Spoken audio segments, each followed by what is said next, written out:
timnya menang. Jadi ya semua di tangan player ketika udah masuk di lane of dan Nabi. Gue mau bahas soal experience yang trennya sekarang lagi banyak banget di target nih, Be. Cici, Uranus, bahkan Arlott.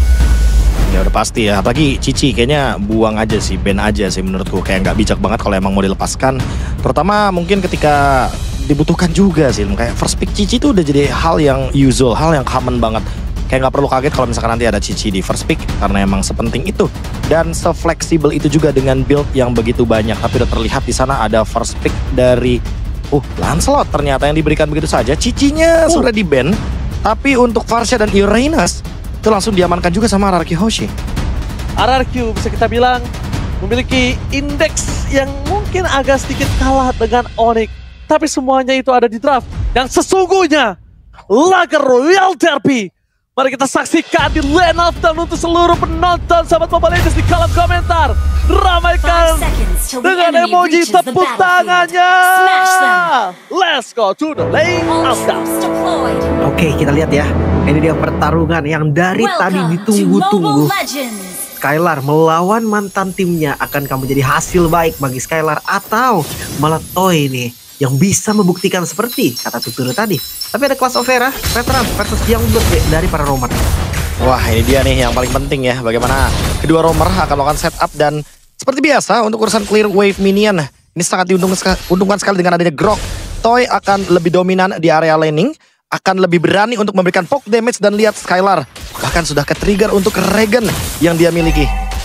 Ya, kita lihat permainan dari Skylar, dia bermain dari samping. Sudah betul masuk ke dalam dan akan ada first blood. Kiboy berhasil dimakan, Sans mencoba untuk mendapatkan Sunes, tapi nampaknya membuka belakang ada sebuah jawaban membuat para pasukan tim RRQ kali ini mendapatkan 1 buah poin. Ini yang pengen gue tanya sebenarnya, tadi pengen gue bahas juga. Tanpa stun yang pasti loh, hanya mengandalkan Kiboy berarti untuk stopin Zunes. Ya agak berat ya sebenarnya. Fanny-nya sebenarnya agak sedikit bebas. Dan tinggal kita lihat nanti di mid game-nya, Lim. Apakah akan ada miss cable dari Zunesh? Karena kita udah sempat lihat Fanny-nya dari Zunesh. Dan beberapa kali udah benar-benar perform banget. Tapi selama nggak mendapatkan sebuah blunder. Dan ini emang minim banget untuk efek CC. Sehingga mungkin kita expect-nya cuma bisa melihat Kairi untuk bisa stop bagaimana Zunesh dengan Fanny. Oke, Kairi early game ya. Mereka juga membutuhkan Kairi early game. Sedangkan Dairen di arah bottom lane bakal coba di-commit. Terlalu banyak flicker for defensive akhirnya telah dikeluarkan oleh sosok dan Tyrant. Di luar Skylar di arah top lane bakal coba di-commit oleh Sunes. Katsut Skylar flicker for defensive dan Skylar still survive in the top lane. Skylar lagi-lagi menunjukkan The Prince Skylar tidak semudah itu untuk ditumbangkan. Bahkan itu membuang rotasi loh sekarang Onyx. Mereka pegang temponya. Lihat puncher dari Kairi bahkan membuat hidup flicker for defensive. Dengan mencoba untuk memantulkan dirinya kepada minion. Dan Zunes kali ini agak cukup terseok dengan adanya purple buff yang baru muncul. Informasi telah didapatkan. Purple buff mungkin akan didapatkan tanpa retribution. Akankah ada invasi tambahan? Tapi ternyata menuju ke arah Darren yang tidak memiliki flicker kembali akan menjadi sebuah poin kill yang cukup malu sekarang Kairi. Dari bottom lane, 3 orang didapatkan. Fokus untuk ke arah Darren. Dan bisa terlalu kuat running level 4 dan final slash. Dan Lupi menutup King Darren. Hanya bisa membeli waktu. The best thing yang bisa dilakukan, tapi lihat Zunes. Baiklah, dapat saat Sunes kembali membakar Kiboy.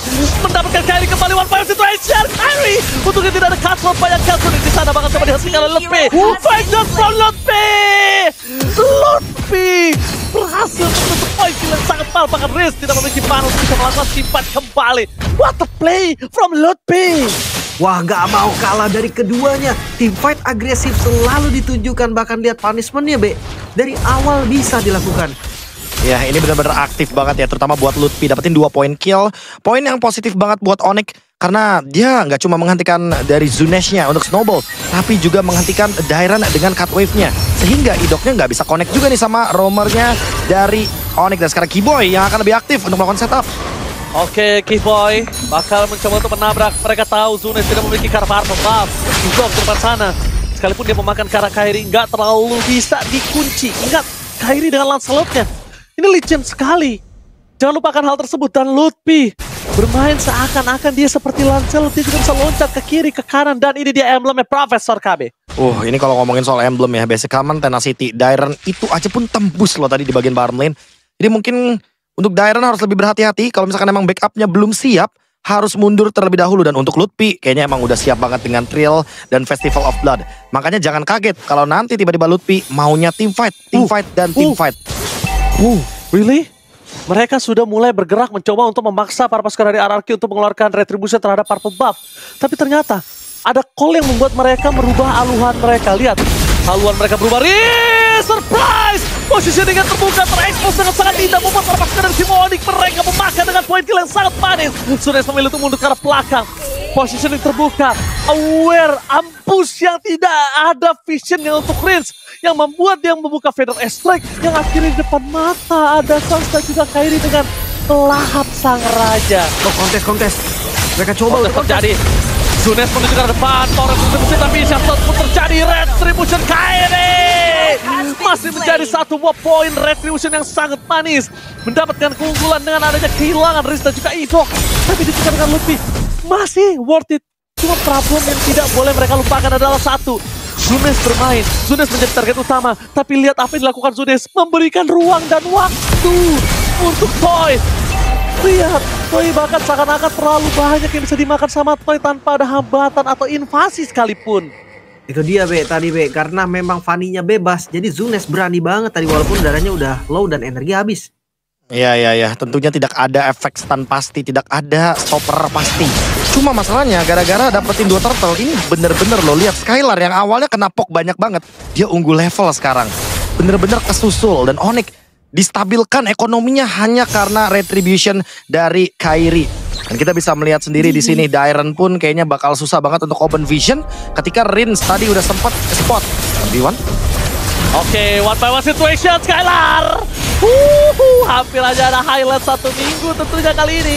Dilepas sana perpasukan dari tim RRQ. Mereka mencoba untuk melakukan pertahanan terhadap aktivitas dari Sunes yang ini sangat penting. Dairen, no way. Minus masuk keluarga tapi Sunes mencoba untuk membalaskan kembali ke arah tapi mundur ke arah belakang karena terlalu foul. 2 poin kill terbakar dan Skylar. Sangat full. Synchro Vision berhasil mengacak-acak mid lane dari tim RRQ. Fokus ke arah turret menjadi pilihan utama. Sedangkan Voider offline bebas untuk mendapatkan turret. Pertukaran semaksimal mungkin hanya ini yang bisa dilakukan oleh Toy. Offlaner from RRQ. Bloody Retribution tadi yang akhirnya bisa mendapatkan last hit kill-nya ke arah Zunes. Ya tentunya dengan tambahan juga ya poin kill yang semakin banyak untuk Onyx. Semakin lebih stabil juga ekonominya. Bahkan dari yang awalnya tadi kita cuma ngelihat 900-800 lim sekarang udah mulai silih berganti. Dan cuma Toy yang dari tadi farming dengan bebasnya menunggu momentum mungkin karena sekarang udah punya concentrated energy. Dan mungkin untuk setup turtle yang ketiga RRQ nggak mau lepas lagi karena dari tadi Kairi menjadi sumber masalah bagi ekonomi RRQ. Tapi nggak ada buff loh, nggak ada purple buffnya. Ini nggak bagus sebenarnya kalau memang pengen di kontes. Dan pilihan terbaik ternyata adalah melepaskan. Lepas, ya terlalu berbahaya sepertinya. Karena Kairi benar-benar masih membuat timnya unggul dari segi objektif. Dan sekarang cuma bisa untuk dorong laning jauh. Itu dia Fanny di patch yang sekarang yang sangat ironis sekali. Even dengan purple buff. Oke, tapi lihat di sini benar-benar para pasukan dari tim Onyx, mereka jangan lupakan, mereka terbuang dalam waktu. Ini bisa melihat sosok dari Toy bermekaran di late game itu bahaya juga loh. Karena kondisinya sekalipun gak bakal kuat untuk menahan damage yang diberikan oleh Toy. Lihat free hit terbelakang, Keyboard menjadi pilihan utama. Lutfi pada setelah keluarga, tapi Toy masih bertahan. Masih bisa Kami dan Kairi. Gak ada anak tangga untuk menuju ke arah Toy. Itu dia, sedangkan Lutfi dengan satu final slash yang menutup pasukan RRQ. Masih mau lebih, Skylar tertutup dengan adanya satu tembok Idok. Tidak membuat Skylar bisa dimakan. Masih ada flicker. Tidak boleh terbuang dalam waktu. Ingat fokusnya, mereka jangan lupakan. Oke, ada 2 high ground. Itu sangat berat untuk RRQ tembus. Dan bahkan lihat di arah bottom lane, Sunes! Trapping yang sangat baik dari Lutfi. Trapping yang membuat Sunes termakan seakan-akan hanya ada Skylar seorang diri. Ternyata tidak ada Skylar seorang diri di sana. Ditemani sampai selesai farming laningnya. Itu real cuy, baru stun dari Arlot itu satu-satunya yang bisa stopin dan beneran stop dari Zunes. Ke top lane. Oke Toy, di sini kondisinya tidak memiliki Wind of Nature. Toy tidak boleh terlalu terburu-buru untuk menuju ke arah seorang Kairi. Ingat Conspector diduga dan pada slice.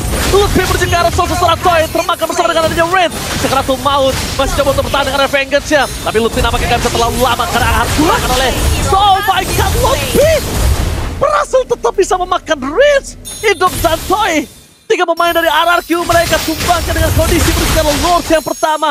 RRQ mereka sudah memberikan waktu untuk Toy. Ada baiknya mereka tidak boleh termakan dengan tempo. Ingat, tempo yang sudah diberikan informasinya oleh legenda Marksman Tuturu. Jangan termakan emosi, terpancing atau bet apapun itu Profesor dan Lim. Wah, tapi ini Lutfi tipikal orang yang bener-bener selalu membawakan oleh-oleh untuk teman-temannya loh. Baik banget. Dia tumbang, udah pasti tumbang, tapi bawa 3. Itu angka yang menguntungkan buat Onyx. Unggul hampir 4.000 gold. Tentu Lord akan dilepaskan. Karena sekali aja nanti Zunes masuk, itu akan menjadi ancaman untuknya. Zunes gak mungkin masuk berani dan ternyata Kairi berhasil mendapatkan Red Ribbon dengan sangat manis. Menunjukkan pelanggan RRQ dengan damage dari seorang Toy membuat Kiboy bertahan di depan sana. Tapi tampaknya Kiboy terlalu kuat. Baik time 2 tim fight yang berbeda. Induk bersama dengan Kiboy. Pertukaran sudah terjadi, tapi Jiren akan menjadi korban kedua dari tim RRQ. RRQ berhasil mendorong di arah bottom lane. Satu wave minion yang ternyata bisa menguntungkan mereka. Karena masih ada 11 detik lagi sebelum Lord muncul dan nampaknya sayang sekali Holy Defense gagal untuk dipecahkan oleh para minion dari RRQ. Pertukaran ya, mau tidak mau tadi Lord didapatkan dan lagi-lagi kerugiannya ada untuk RRQ. 2 member mereka harus hilang, tapi respawn time mereka cukup. Mereka sempat kembali lagi ke lane of down dan RRQ akan full dari defensifnya, Be. Tapi jujur kalau ngomongin setup, Lim Onyx kayaknya lebih siap. Lihat detikan flicker dari Lutfi. 10 detik dia akan ready dengan yang namanya flicker final slash. Dan Zunes 1v1 lawan Kairi. One by one situation di bottom lane. Sekarang tuh maut nampaknya gagal, tapi lihat Toy. Kalau tidak mau harus kebuka terlebih dahulu. Itu bisa mundur ke arah belakang. Informasi didapatkan adalah Lutfi tidak mau memaksakan. Karena Holy Defense selalu menjadi satu obstacle yang nggak bisa ditembus oleh tim tersebut. Oke, ini kelihatan ya memang dari Lord pertama Onyx pun sadar kan, Be, dia nggak bisa terlalu expect untuk sampai best turret, makanya mereka lumayan pelan. Iya, mereka step by step banget. Mereka tahu persis kalau misalkan mereka harus nungguin tectonic charge-nya terlebih dahulu untuk Idok. Karena itu bisa menjadi salah satu game changer. Dan ingat, satu winning condition juga dari Onyx.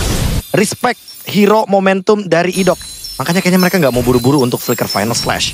Mereka nggak mau buru-buru untuk melakukan teamfight di dalam teritori dari RRQ. Mereka maunya teamfightnya di area jungle. Wah, ini dia komandan kita nih. MPL ID Extremer ya, Panglima kita setiap lagi restream. Bisa kalian kunjungi juga channel official restream MPL ID. Walaupun sedikit murung ya Ranger Mas ya terlihat karena mungkin itu, ya dari dominasinya 7.000 gold ini terlalu jauh. Prof, itu bukan murung, itu namanya garuk gak gatel.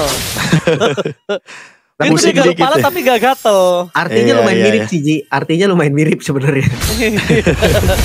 Ya tapi terlihat ya emang dominasinya sangat-sangat total banget. Dan emang satu-satunya cara untuk bisa bertahan dari Zunes itu emang cuma ngedorong laning bawah. Itu pun dia kalau nggak ketemu sama RRQ, mungkin Kairi terutama di sini yang bisa nge-spot split push tersebut. Gila. Itu Zunes pas banget momentumnya. Coba Zunes agak tahan sedikit. Mungkin kasusnya berbeda tuh. Oh, Dairon kayaknya agak cukup sakit dihantam oleh mantan timnya. Lihat di depan sana Dairon seperempat darah setelah dikeluarkan. Ditutup jalannya Kiboy nggak bermasalah. Memang Kiboy hanya cuma sebagai predator pasukan dari tim RRQ. Dan Rin Sakaratul Maut dengan satu Thornros di ujung saja. Bayangkan kalau itu full stack, Thornrosnya di tengah bisa jadi loh. Rins dengan Retribution Flame-nya itu bisa tumbang. Itu hampir banget sih. Damage yang sakit banget. Itulah yang gue bilang Lancelot. Kena nerf, iya kena nerf. Tapi damage-nya itu tetap sakit. Masih sakit itu. Bahkan lihat Lord, RRQ. Kali ini mereka harus tetap coba untuk kontes, Be. Gak boleh dilepas dengan free. Ya setuju. Karena di midlane. Di midlane. Tapi nampaknya Zunes gak berhasil kenain Kairi. Masih bisa dihindari dengan Red Thornros.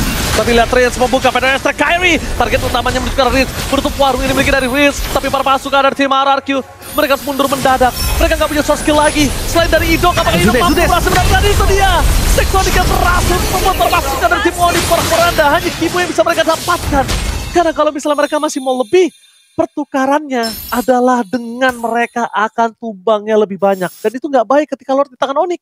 Lord untuk Onyx. Ya, tadi ada pencobaan juga Zunes. Sayangnya steel cable pertamanya miss. Makanya dia nggak berhasil terbang ke Lord tadi. Tapi kita bahas soal high ground defense RRQ. Mereka punya dua sebenarnya. Ya, mereka punya Varsha, mereka punya Nathan juga. Kita tahu bagaimana powerfulnya Nathan, apalagi di atas menit 15. Tapi ingat ini, damage dari Skylar harus di-respect. Skylar! Damage terlalu besar di target bahkan oleh seorang Zunes. Dia masih bisa bertahan di depan sana. Damage dari Skylar walaupun bukan dia mengeksekusi, tapi lihat betapa sulitnya mengembangkan Skylar dengan masih ada 4-0-3. Riens masih bertaruh belakang. Tidak ada Final Strike. Tapi Chloe di sini menjadi salah satu target utama Final Slam. Lutfi! Astaga, Lutfi! Memporak-porandakan pertahanan dari RRQ dengan high ground yang mereka miliki. Astaga, Lutfi! Damage yang terlalu sakit dan bisa dibetul. Fokus Chloe saja mengejar PS Turret. Kapan dia mau terjadi? Dan Royal Derby di game yang pertama. Memporak-porandakan wipe out hampir terjadi. Dan sorry to say, RRQ berlutut di game yang pertama. And Onyx take the game. Lagi-lagi Lutfi dengan Final Slash, skill yang bisa kita bilang di bawah 50% untuk menangkap Fanny, tapi momen tersebut muncul. Lutfi berhasil menangkap bukan hanya sekali, 2 kali. Mungkin inilah yang terbilang pertarungan gengsi. Keduanya memberikan perlawanan yang sangat signifikan, tapi sorry to say game 1 Onyx menghancurkan RRQ.